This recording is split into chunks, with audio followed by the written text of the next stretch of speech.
안녕하세요. 김경수 목사입니다. 오늘은 창세기 13장을 강론해 보겠습니다. 창세기 13장은 아브람과 롯이 분가하는 모습을 기록하였습니다. 왜 아브람과 롯이 헤어지게 되었는지, 아브람과 롯이 헤어진 후에 아브람이 무엇을 했는지를 상세하게 기록하였습니다.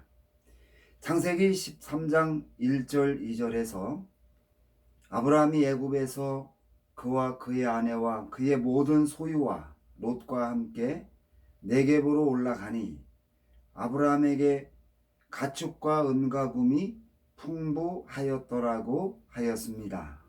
가나안 땅에 기근이 들었을 때 아브라함이 기근을 피하여 애굽에 거류하려 내려가다가 아브라함이 애굽 사람들의 풍속에 대하여 듣고 아브라함의 부인 사레의 아름다운 미모 때문에 죽임을 당할 수 있다고 판단하여 사레를 누이라고 속였는데, 이 일로 바로가 사레를 첩으로 취하게 되었고 하나님이 바로에게 재앙을 내림으로 바로가 아브라함을 불러서 사레를 돌려주었습니다. 이때 아브라함이 바로를 속인 것이 탈로나 바로에게 처벌을 받을 것이라 생각하여 대단히 두려웠지만 하나님이 개입하여 바로의 어떤 징계도 받지 않고 사례를 다시 찾았을 뿐 아니라 바로가 준 재물까지 가지고 애굽을 떠나 가나안으로 무사히 올라올 수 있었기 때문에 아브라함이 하나님께 받은 은혜를 깊이 생각하며 하나님과의 관계를 회복하고 살아가려 했을 것입니다. 그래서 아브라함이 창세기 13장 4절에서 베델과 아이 사이 전에 가나안에 도착하여 처음 단을 쌓았던 의미 있는 곳으로 와서 여호와의 이름을 불렀다고 하였습니다. 여호와의 이름을 불렀다는 것은 아브라함이 애굽에서 받은 하나님의 은혜를 생각하며 말로 하나님을 높이는 종교 행위를 했다는 것을 나타내는 것입니다. 이 대목에서 아브라함이 서먹서먹했던 멜기세덱과의 관계도 회복했을 것이라고 판단할 수 있습니다. 창세기 12장 8절 9절에서 거기서 베델 동쪽 산에서 옮겨 장막을 치니 서쪽은 베델이요 동쪽은 아이라. 그가 그곳에서 여호와께 제단을 쌓고 여호와의 이름을 부르더니 점점 남방으로 옮겨갔다고 하였는데, 아브라함이 정착하지 못하고 남방으로 옮겨간 것은 그 땅이 아브라함과 롯의 일행이 함께 살아갈 수 있는 여건을 갖추고 있지 못했기 때문일 것입니다. 그럼에도 아브라함이 다시 이곳으로 돌아온 것은 자신이 가나안 땅에 도착하여 처음으로 하나님의 은혜에 감사를 드린 의미 있는 장소에서 어떻게 하든지 새롭게 살아가려 했다는 것을 나타내는 것입니다. 아마도 자신의 결단을 하나님이 보시고 하나님이 애굽에서 베푸신 놀라운 은혜를 또다시 아브라함에게 베풀어 주어서 아브라함이 정착하려는 곳이 비록 좁은 장소이지만 이곳에서 롯과 함께 살 것을 기대했다고 생각이 됩니다. 여기서 놀라운 것은 하나님이 애굽에서 위기에 처한 아브라함의 가정을 구해주고 바로가 준 많은 재물을 가지고 무사히 자신이 하란에서 가나안 땅에 도착하여 처음으로 단을 쌓고 여호와의 이름을 불렀던 의미 있는 장소에 도착하여 여호와의 이름을 불렀다는 것은 가장 간단한 감사를 하나님께 드렸다는 것을 나타내는 것입니다. 아마 정상적인 믿음을 가진 사람이었다면 하나님께 번제를 드리며 감사했을 것입니다. 그런데 아브라함이 어떤 제물도 드리지 않고 여호와의 이름을 부르는 것으로 모든 감사를 대신했다는 것은 아브라함이 하나님에게 얼마나 인색한 사람이었는지를 가르쳐 주는 것입니다.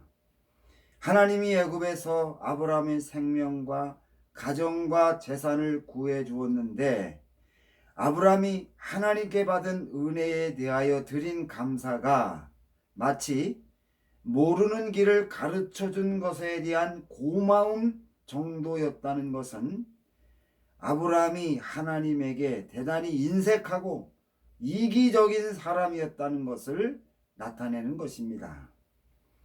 아브라함이 하나님 앞에서 자신이 가진 근본적인 문제를 해결하지 않고 자신의 거창한 바람이 실현되기를 바라며 초라한 감사를 하나님께 드렸다는 것은 성숙되지 않아 균형감 없는 아브라함의 믿음을 보여주는 것입니다.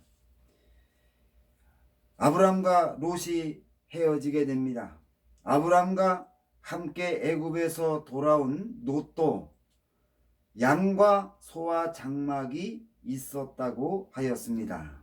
이러한 성경의 증거는 롯이 애굽에서 가나안 땅으로 무사히 돌아왔을 때 가축이 풍부하였다는 것을 나타내는 것입니다. 아브라함이 하란을 떠나 가나안 땅에 도착하여 처음으로 단을 쌓았던 곳에서 여호와의 이름을 부르면서 새롭게 출발하려 할 때 가나안 땅에 처음 도착하여 지금까지 아브라함과 롯이 함께 살기 위하여 해결하지 못해서 떠들며 살아야 했던 그 문제가 다시 아브라함과 롯의 삶의 현장을 지배하게 되었습니다. 아브라함이 처음 가나안에 왔을 때도 아브라함과 롯이 함께 정착할 땅이 없어서 정착지를 찾아 헤매고 다녔는데 아브라함이 애굽에서 사례를 바로의 첩으로 주고 많은 가축과 노비를 예물로 받았기 때문에 더 큰 부자가 되어서 아브라함과 롯이 그 지역에서 동거할 수 없는 심각한 문제가 생기게 되었다고 하는 것입니다. 아브라함이 기근을 만나 애굽으로 내려갈 때 물이 부족하고 목초지에 풀도 자라지 못했는데 그 기근의 여파가 남아있는 상황에서 아브라함이 더 많은 가축을 데려와서 물과 풀이 더욱 부족했던 것입니다.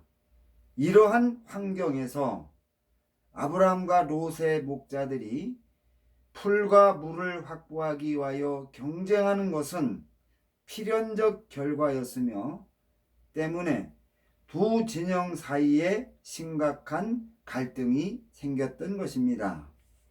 아브라함의 목자들과 롯의 목자들은 현재 머물고 있는 지역에서 물과 풀이 부족하여 모든 가축이 살 수 없다는 것을 알았기 때문에 목자들은 사력을 다해 경쟁하게 되었고 그 결과 아브라함의 목자들과 롯의 목자들의 원망과 불평이 쌓여서 큰 싸움으로 번진 것입니다.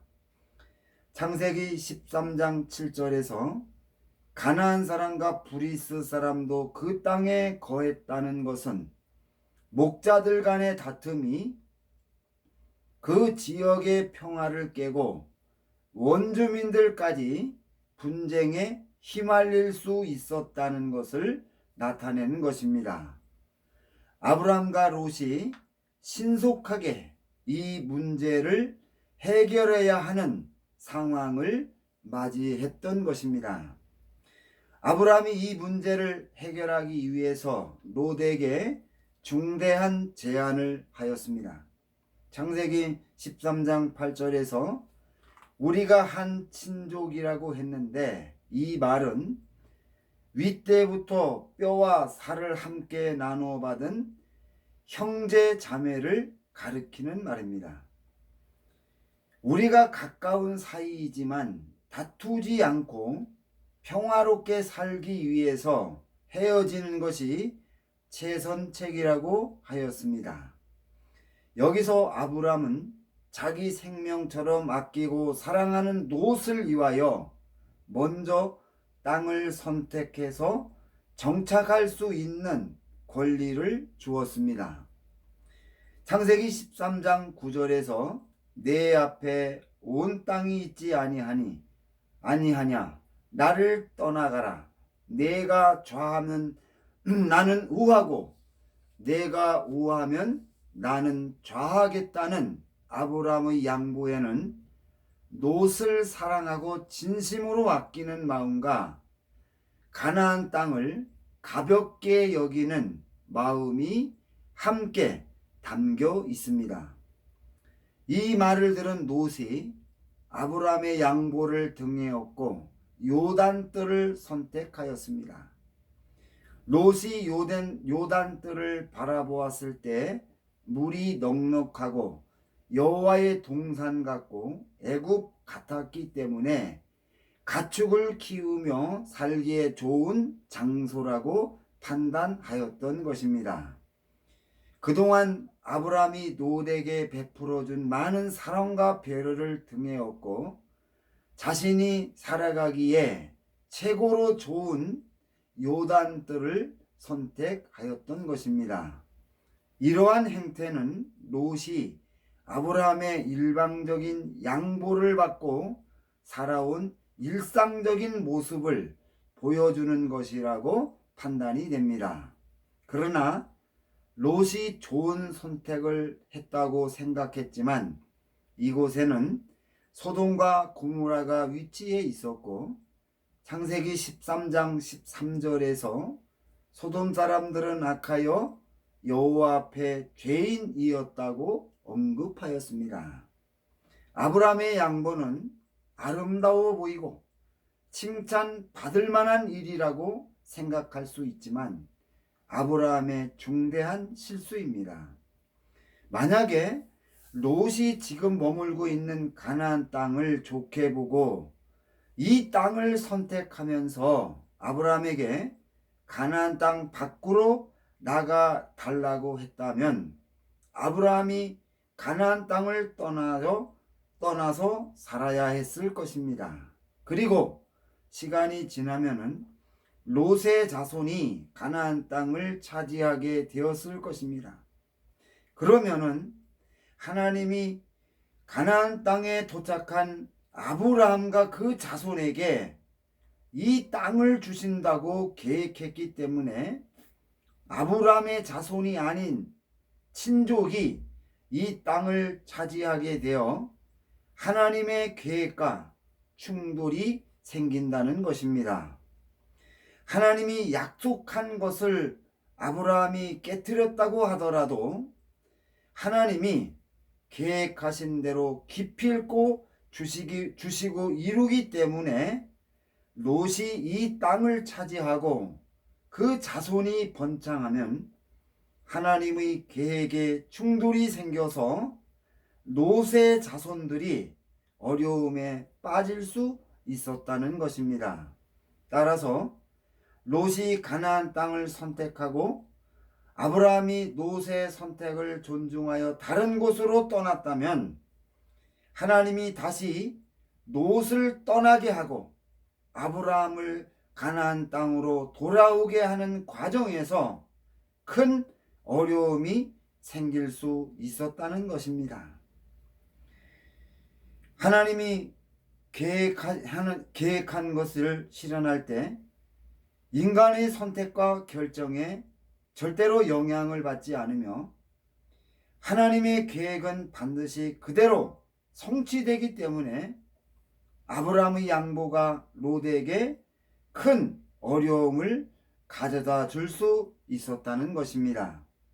애굽에서 아브라함이 하나님의 큰 은혜를 체험하고 돌아와 이제부터 하나님의 뜻대로 살아야 했다는 큰 결단을 했지만, 아브라함과 롯과 헤어질 때 롯이 먼저 땅을 선택할 수 있도록 양보했다는 것은 아브라함에게 롯은 가장 소중한 존재였다는 것을 가르쳐주고 있습니다.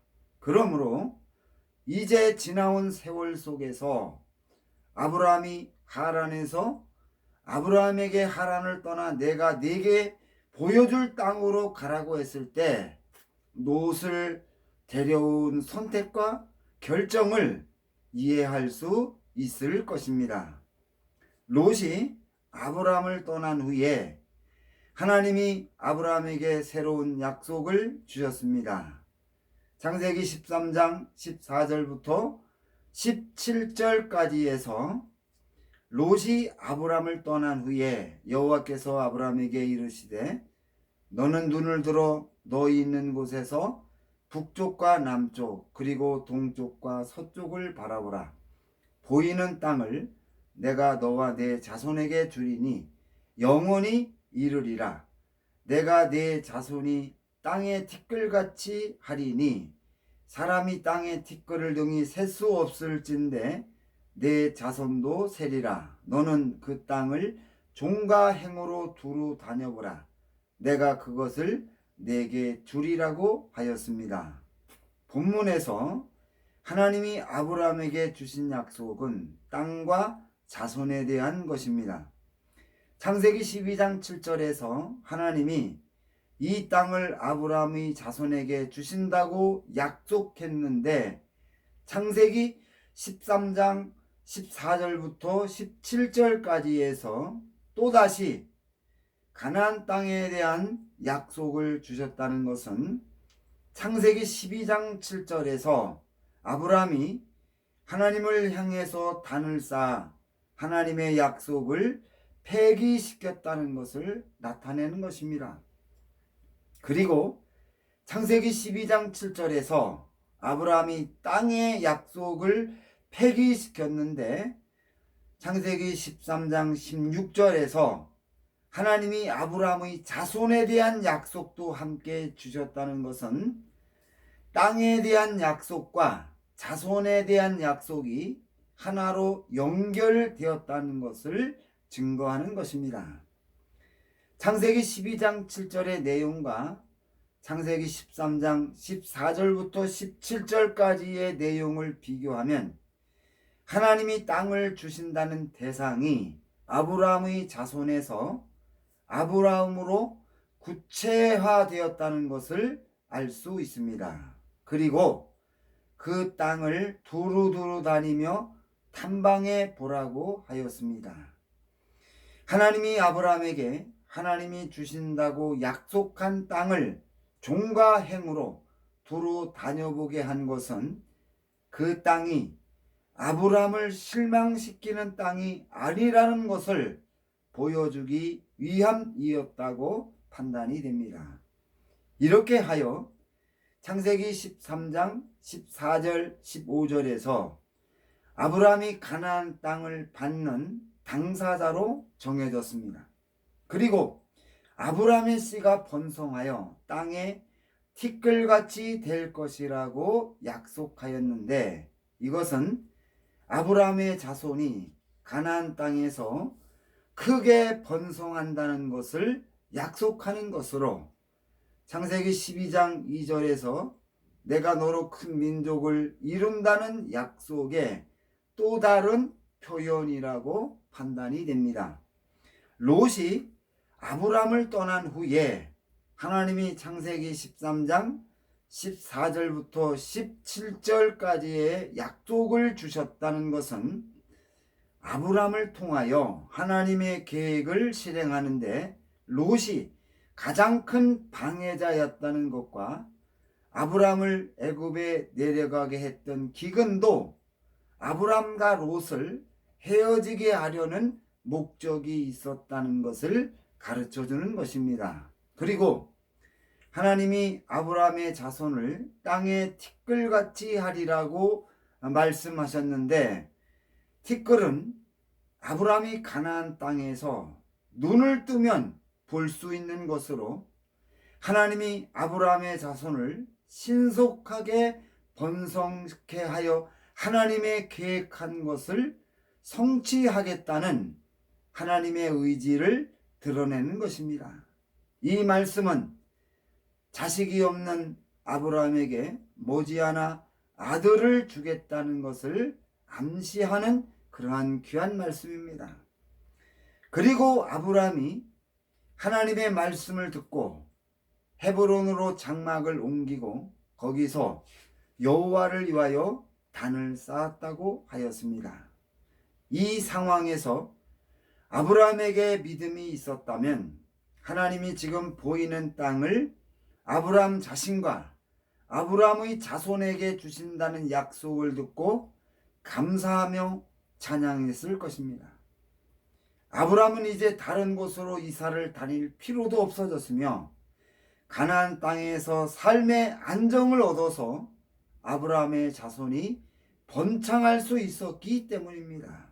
그런데 아브라함이 하나님의 약속을 받고 하나님께 감사와 찬양을 드리는 모습은 보이지 않고 아브라함에게 땅과 자손에 대한 약속을 주신 그 의미 있는 장소를 떠나 헤브론으로 장막을 옮겼다고 하였으며, 헤브론에서 단을 쌓고 창세기 14장 13절에서 아브라함이 아모리족 속 마므레의 형제들과 동맹을 맺었다고 하였습니다.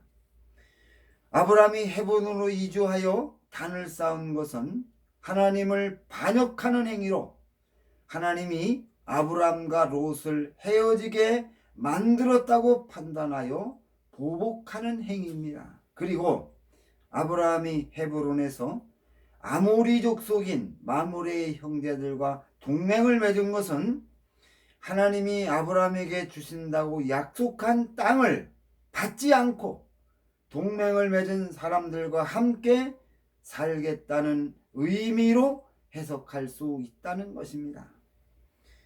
아브라함이 헤브론으로 이주하여 하나님을 반역했기 때문에 당연히 멜기세덱과의 관계도 다시 멀어졌을 것입니다.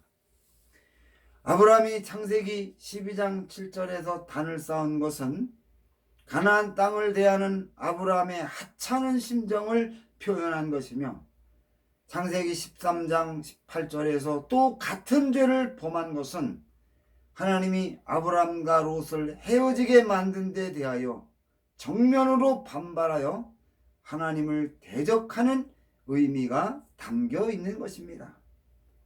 아브라함과 롯이 헤어지는 것은 아브라함이 기대했던 바가 아닙니다.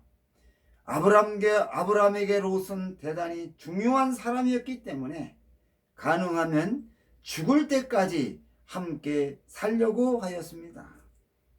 롯이 떠난 후 소돔성이 잘 보이는 헤브론으로 이사한 것과 헤브론에 살고 있는 마므레의 형제들과 동맹을 맺은 것은 롯이 위험에 처했을 때 신속하게 롯을 도와주기 위함이었습니다.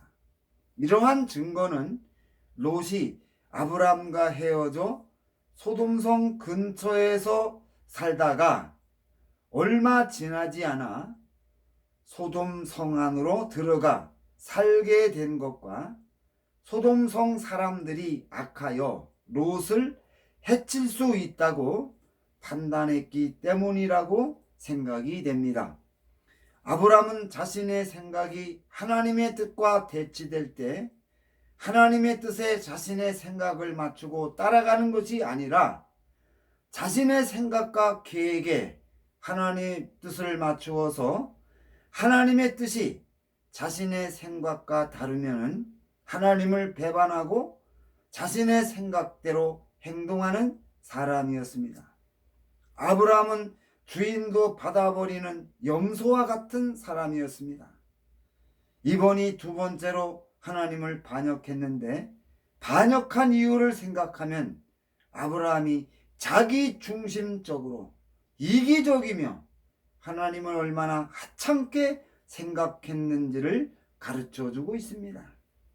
아브라함의 진정한 모습은 하나님이 큰 은혜를 주었을 때 아주 졸렬하고 치사하게 감사하며, 하나님이 자신의 마음에 들지 않으면 가차없이 배반하고 발로 차버리는 사람이었습니다.